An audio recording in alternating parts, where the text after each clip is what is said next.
তারেক রহমান খালি ধরা গেতেছেন।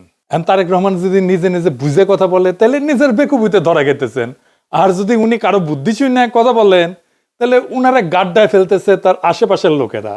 আগের বার খালেদা জিয়ার শাসন আমলে যা হয়েছিল, আশেপাশের লোকেরা গাড্ডায় ফেলছিল, এবার তাই হইতেছে। নিতান্তই স্বল্প বুদ্ধির বেকুবেরা উনারা ধূর পটাইতেছে। যাই হোক, আলাপে আসি। আগে একটা ভিডিও দেখে আলাপ আসি, ওই ভিডিও নিয়েই আলাপ। আসেন দেখেন। বর্জ্য ব্যবস্থাপনা নিয়ে বিএনপির কোনো প্ল্যান আছে কিনা এই বিষয়ে আমি জানতে চাচ্ছি। ঢাকায় কম বেশি প্রতিদিন 7,000 টন আবর্জনা জমা হয়, 7,000 টন। এর মধ্যে আমরা বিদেশি কিছু কোম্পানির সাথে কথা বলেছি, প্রাইমারি আলোচনা করেছি আমরা। তারা মোটামুটি ভাবে এক্সপার্ট, সেটা হচ্ছে যে ময়লা থেকে তারা বিদ্যুৎ তৈরি করে। আমরা তাদেরকে দিয়ে বলানোর চেষ্টা করছি, তাদের সাথে কথা বলছি আমরা প্রাইমারি লেভেলে, আমরা আমাদের লেভেলে কথা বলেছি তাদের সাথে যে তোমরা ময়লা থেকে বিদ্যুৎটা কিভাবে করবে এবং তোমরা ময়লাটা নিজেটা কালেকশন করবে কিনা, অথবা কিভাবে কালেকশন করে নিয়ে এসে ময়লাটা, অর্থাৎ এই জন্য বললাম যে এখন যে ভাবে বিদ্যুৎটা উৎপাদিত হচ্ছে, আপনাকে আইদার ন্যাচারাল রিসোর্স গ্যাস ব্যবহার করতে হচ্ছে, গ্যাসটা এখানে আপনার ব্যবহার হয়ে যাচ্ছে, অথবা আপনাকে কোল ইম্পোর্ট করতে হচ্ছে, অথবা ফার্নেস অয়েল ইম্পোর্ট করতে হচ্ছে। তো যেই দুটো আপনাকে ইম্পোর্ট করতে হচ্ছে, গ্যাস হয়তো আমাদের নিজেদের এখনো আছে গ্যাস, সেটা আমরা ব্যবহার করছি, কিন্তু কোল বা ফার্নেস অয়েল এটা তো ডলার দিয়ে ইম্পোর্ট করছে। কিন্তু আমরা যদি ময়লা থেকে আমাদের যে আবর্জনা সারা দেশে, এটাকে যদি একটা সিস্টেমের পরিকল্পনার মধ্যে নিয়ে আসি এবং এটার থেকে যদি আমরা বিদ্যুৎটা উৎপাদন করতে পারি, তাহলে এটার বিদ্যুৎ উৎপাদনের র মেটেরিয়ালটা কি হচ্ছে? ময়লা, আবর্জনা। এবং এই আবর্জনাটা যেই কোম্পানিগুলা কিনে নিবে তারা তো টাকা দিয়ে কিনছে, ডলার দিয়ে কিনছে না। সো দ্যাট আমরা ওইখানে কিছু হলে আমাদের ডলার আমরা সেভ করতে, বৈদেশিক মুদ্রা আমরা সেভ করতে পারি। আমরা এইভাবে বিষয়টি পরিকল্পনা করছি। দেখেছেন, একজন তরুণ প্রশ্ন করিচ্ছে বর্জ্য ব্যবস্থাপনায় বিএনপির পরিকল্পনা কি? আচ্ছা আচ্ছা, বলেন তো, এটা একটা তরুণের জন্য স্বাভাবিক প্রশ্ন। আর যেই মানুষটা দেশের প্রাইম মিনিস্টার হওয়ার রেসে আছে, তারে করার মতো প্রশ্ন এটা। একজন তরুণ জিজ্ঞেস করবে তার জীবনের সংকট, সম্ভাবনা, স্বপ্ন নিয়ে। তরুণদের নেতৃত্ব নিয়ে আসার কি পরিকল্পনা আছে, ওদের চাকরি ক্যারিয়ার কি হবে, বিদেশে এক্সচেঞ্জ প্রোগ্রামে যাইতে পারবে কিনা লেখাপড়ার জন্য, স্কলারশিপ পাবে কিনা, তরুণ উদ্যোক্তাদের নিয়ে কি পরিকল্পনা, আমাদের ট্রেনিং দিবেন কিনা। আর ওই বয়সে তো সে প্রেম করবে, গান গাইবে, ঘুরবে, বেড়াবে, সাঁতরায় পদ্মা পার হবে, সারা রাত আড্ডা দেবে, বৃষ্টির মধ্যে প্রেমিকার হাত ধরে ঘুরবে, ব্যাঞ্জো জাম্পিং করবে, দুনিয়া উল্টে দেওয়ার স্বপ্ন দেখবে। তা না বর্জ্য ব্যবস্থাপনা, ওর মাথাত বর্জ্য ঢুকিছে। হ্যাঁ, এটা শিখে দিছে বিএনপির কেউ, আমি শিওর। আর তারেক রহমানকে বলছে যে এটার উত্তর দিবেন, মানে দেখাবি তারেক রহমান কত জানে। দেখিছো ঢাকাত নিত্যদিন কত হাজার টন বর্জ্য উৎপাদিত হয়, সেটাও লিডারের মাথাত আছে। এটা একটা বানানো স্টেজ প্রশ্ন আর উত্তর। আপনারা আবার এইবার এখন শোনেন, শুনলে বুঝবেন যে এইটা বানানো একটা স্টেজড একটা প্রশ্ন এবং উত্তর। শোনেন। বর্জ্য ব্যবস্থাপনা নিয়ে বিএনপির কোনো প্ল্যান আছে কিনা এই বিষয়ে আমি জানতে চাচ্ছি। ঢাকায় কম বেশি প্রতিদিন 7,000 টন আবর্জনা জমা হয়, 7,000 টন। এর মধ্যে আমরা বিদেশি কিছু কোম্পানির সাথে কথা বলেছি, প্রাইমারি আলোচনা করেছি আমরা। তারা মোটামুটি ভাবে এক্সপার্ট, সেটা হচ্ছে যে ময়লা থেকে তারা বিদ্যুৎ তৈরি করে। আমরা তাদেরকে দিয়ে বলানোর চেষ্টা করছি, তাদের সাথে কথা বলছি আমরা প্রাইমারি লেভেলে, আমরা আমাদের লেভেলে কথা বলেছি তাদের সাথে যে তোমরা ময়লা থেকে বিদ্যুৎটা কিভাবে করবে এবং তোমরা ময়লাটা নিজেটা কালেকশন করবে কিনা, অথবা কিভাবে কালেকশন করে নিয়ে এসে ময়লাটা, অর্থাৎ এই জন্য বললাম যে এখন যে ভাবে বিদ্যুৎটা উৎপাদিত হচ্ছে, আপনাকে আইদার ন্যাচারাল রিসোর্স গ্যাস ব্যবহার করতে হচ্ছে, গ্যাসটা এখানে আপনার ব্যবহার হয়ে যাচ্ছে, অথবা আপনাকে কোল ইম্পোর্ট করতে হচ্ছে, অথবা ফার্নেস অয়েল ইম্পোর্ট করতে হচ্ছে। তো যেই দুটো আপনাকে ইম্পোর্ট করতে হচ্ছে, গ্যাস হয়তো আমাদের নিজেদের এখনো আছে গ্যাস, সেটা আমরা ব্যবহার করছি, কিন্তু কোল বা ফার্নেস অয়েল এটা তো ডলার দিয়ে ইম্পোর্ট করছে। কিন্তু আমরা যদি ময়লা থেকে আমাদের যে আবর্জনা সারা দেশে, এটাকে যদি একটা সিস্টেমের পরিকল্পনার মধ্যে নিয়ে আসি এবং এটার থেকে যদি আমরা বিদ্যুৎটা উৎপাদন করতে পারি, তাহলে এটার বিদ্যুৎ উৎপাদনের র মেটেরিয়ালটা কি হচ্ছে? ময়লা, আবর্জনা। এবং এই আবর্জনাটা যেই কোম্পানিগুলা কিনে নিবে তারা তো টাকা দিয়ে কিনছে, ডলার দিয়ে কিনছে না। সো দ্যাট আমরা ওইখানে কিছু হলে আমাদের ডলার আমরা সেভ করতে, বৈদেশিক মুদ্রা আমরা সেভ করতে পারি। আমরা এইভাবে বিষয়টি পরিকল্পনা করছি।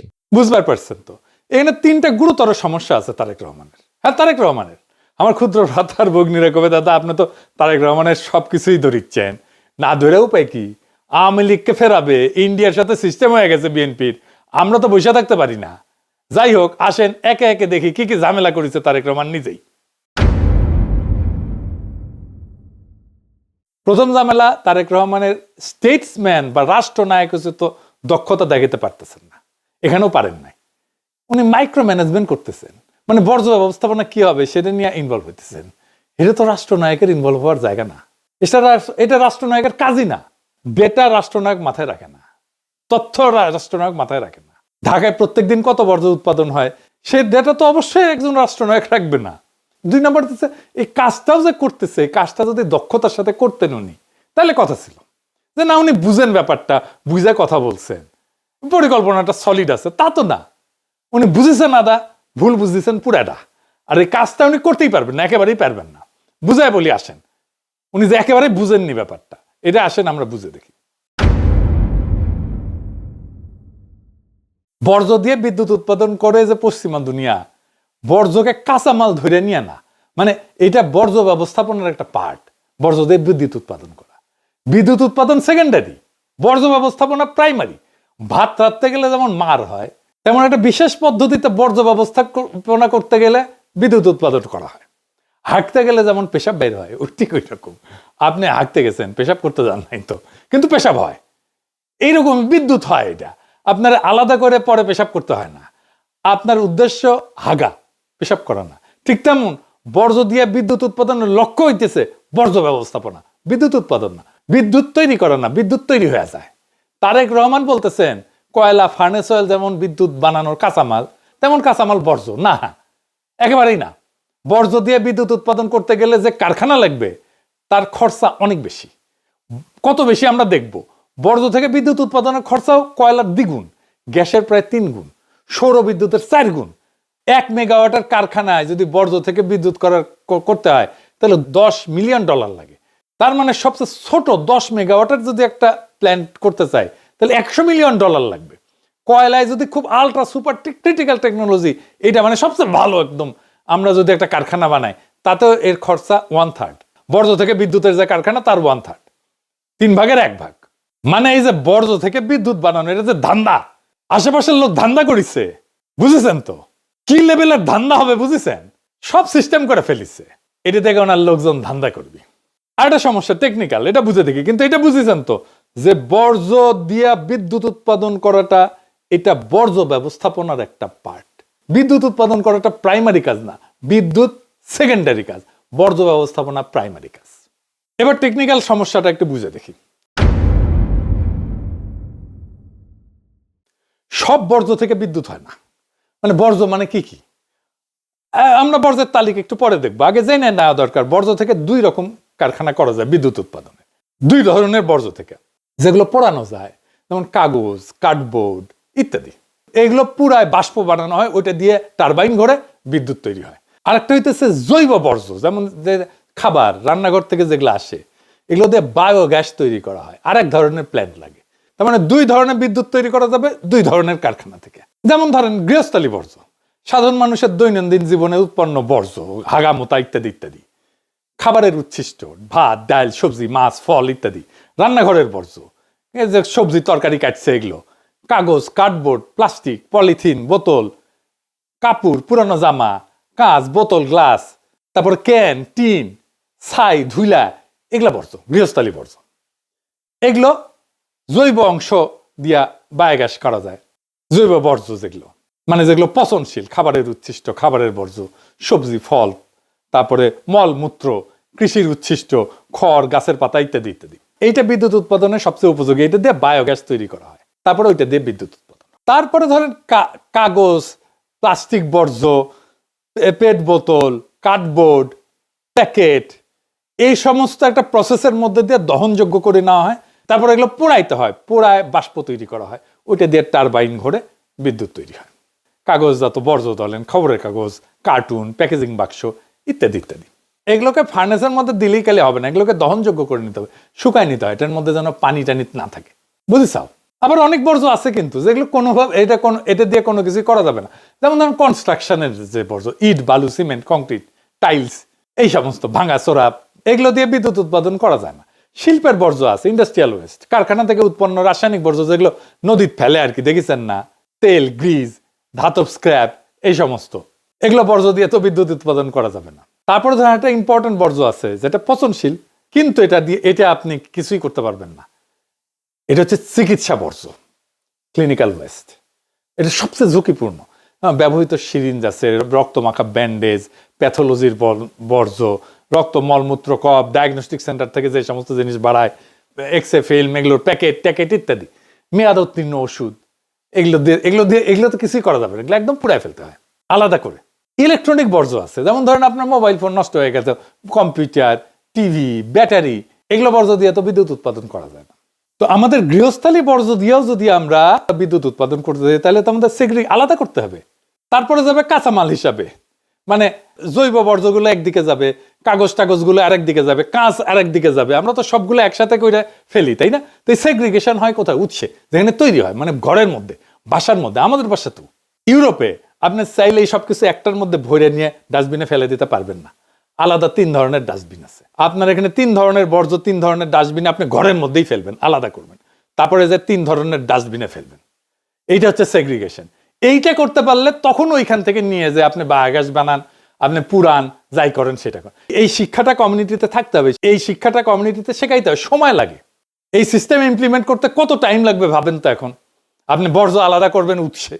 যাই হোক, ফাইনালি বড় সমস্যা যেটা করিছে সেটা আসি, এটার সাথে সার্বভৌমত্বের প্রশ্ন যুক্ত। আমি কালে ওনার বক্তব্য বারবার শুনেছি, উনি বলছেন আমরা বিদেশি কিছু কোম্পানির সাথে কথা বলছি, প্রাইমারি লেভেলে আলাপ করছি, তাদের দিয়ে কাজ করানোর চেষ্টা করছি, আমরা এইভাবে বিষয়টা পরিকল্পনা করছি। আর একবার শোনেন, ঢাকায় কম বেশি প্রতিদিন 7,000 টন আবর্জনা জমা হয়, 7,000 টন। এর মধ্যে আমরা বিদেশি কিছু কোম্পানির সাথে কথা বলেছি, প্রাইমারি আলোচনা করেছি আমরা। তারা মোটামুটি ভাবে এক্সপার্ট, সেটা হচ্ছে যে ময়লা থেকে তারা বিদ্যুৎ তৈরি করে। আমরা তাদেরকে দিয়ে বলানোর চেষ্টা করছি, তাদের সাথে কথা বলছি আমরা প্রাইমারি লেভেলে, আমরা আমাদের লেভেলে কথা বলেছি তাদের সাথে, যে তোমরা ময়লা থেকে বিদ্যুৎটা কিভাবে করবে এবং তোমরা ময়লাটা নিজেটা কালেকশন করবে কিনা, অথবা কিভাবে কালেকশন করে নিয়ে সে ময়লাটা। আমি কিন্তু কোনো একটা শব্দ নতুন করে যোগ করি নাই, কোনো শব্দ বাদও দেই নাই, কারণ এখানে শব্দই সাক্ষ্য। প্রশ্নটা খুবই সাধারণ। তারেক রহমান আপনারাই জিজ্ঞেস করতেছে, আপনি কি নির্বাচিত? আপনি কি সোভারেন স্টেট? আপনি কি সার্বভৌম রাষ্ট্রকে প্রতিনিধিত্ব করেন? আপনি শপথ নিছেন? আপনাকে কি সংবিধানে অধিকার দিছে রাষ্ট্রের হয়ে বিদেশি প্রতিষ্ঠানের সাথে রাষ্ট্রীয় প্রকল্প নিয়ে কথা বলার ক্ষমতা দিছে? এর উত্তর না। তাহলে প্রশ্ন, কোন পরিচয়ে আপনি আলাপটা করলেন, আর কোন বৈধতায় সেটা জনসভায় ঘোষণা করলেন? এটা তো কোনো ব্যবসায়িক আলাপ না। বিদেশি প্রতিষ্ঠানের সাথে রাষ্ট্রীয় প্রকল্প নিয়ে কথা বলা মানে ডিপ্লোমেসি, কূটনীতি। ডিপ্লোমেসি কার কাজ? রাষ্ট্রের। ডিপ্লোমেসি করে নির্বাচিত সরকার সাংবিধানিকভাবে দায়িত্বপ্রাপ্ত হইয়া। আপনি ক্ষমতা প্রার্থী, ক্ষমতার অ্যাসপিরেন্ট, এরা এই ডিপ্লোমেসি করে না। কারণ বিদেশি প্রতিষ্ঠান তো এই কথাবার্তা শুনবে কিভাবে? শুনে মনে করবে যে এই ব্যক্তি রাষ্ট্রের হয়ে কথা বলতেছে। এটা বিপদ। এখানে আর দল নাই, ব্যক্তি নাই, এখানে শুরু হয় ইমপারসোনেশন, মানে রাষ্ট্র সেজে অভিনয় করা। আপনি রাষ্ট্র সেজে অভিনয় করছেন বিদেশি প্রতিষ্ঠানের সাথে। আপনি যদি বলতেন আমি ভাবতেছি বা আমি করতে চাই, এটা আমার ভীষণ, তা কিন্তু বলেন না। উনি বলছেন কথা বলছি, আলোচনা করছি, পরিকল্পনা করছি। উনি আলোচনা করে ফেলছেন অলরেডি, তাদের দিয়ে করানোর চেষ্টা করছি, এই কথা বলছে। এই ভাষা ভবিষ্যতের না, এই ভাষা এমন যে মনে হইতেছে উনি রাষ্ট্রের হয়ে কাজ করতেছেন, চলমান রাষ্ট্রের কার্যকলাপের ভাষা। মানে উনি ডিফ্যাক্টো প্রাইম মিনিস্টার হয়ে গেছেন, বাস্তবে কার্যকর রাষ্ট্রীয় আচরণ করতেছেন উনি। কিন্তু ওনার আইনগত ক্ষমতাই নাই, আইনে ওনার হাতে ক্ষমতা আসেনি, কিন্তু আচরণে ওনার ক্ষমতা চালু হয়ে গেছে। এই ফাঁকটার নাম শ্যাডো স্টেট ক্রাফট, ছায়া রাষ্ট্র চর্চা, রাষ্ট্রবিজ্ঞানের ভাষায়। আইনগত ক্ষমতা ছাড়া ক্ষমতার বাস্তব প্রয়োগ, আপনি এটাই করতেছেন। আর এইটার রাস্তা খুলে দিয়েছে প্রফেসর ইউনূস। এই আর্মি টার্মি এইরকম প্রোটেকশন দিয়ে, রাষ্ট্রীয় প্রোটোকল দিয়ে ওনারা এই কাজটা করে দিছে। এই প্রশ্ন তো শুধু আইনগত না, এটা গণতান্ত্রিক। এই কথাবার্তা কারা জানলো? কিছু বিদেশি কোম্পানি যাদেরকে পছন্দ করে বা যাদের সাথে তার লোকদের, বিএনপির লোকদের গুটু আছে, তারা জানলো ভবিষ্যতে কোথায় ধান্দা করা যাবে। কিন্তু সংসদ জানলো না, নাগরিক জানলো না, ব্যুরোক্রেসি জানলো না, রাষ্ট্রের ইনস্টিটিউট জানলো না। এটা তো পরিকল্পনা মন্ত্রণালয় ছাড় দিবে না, দিবে না তো। পরিবেশ মন্ত্রণালয় ছাড় দিবে না তো। এগুলো সবগুলো চাল লাগবে। অর্থ মন্ত্রণালয় ছাড় দিবে না। কারণ আপনি বেশি খরচা কইরা বিদ্যুৎ বানাইতেছেন, এটা তো এফিসিয়েন্ট না। অর্থ মন্ত্রণালয় কেন ছাড় দেবে? টাকা দেবে কেন? বাংলাদেশের নাগরিক তার ট্যাক্সের পয়সা কেন দেবে? আমাকে বুঝান।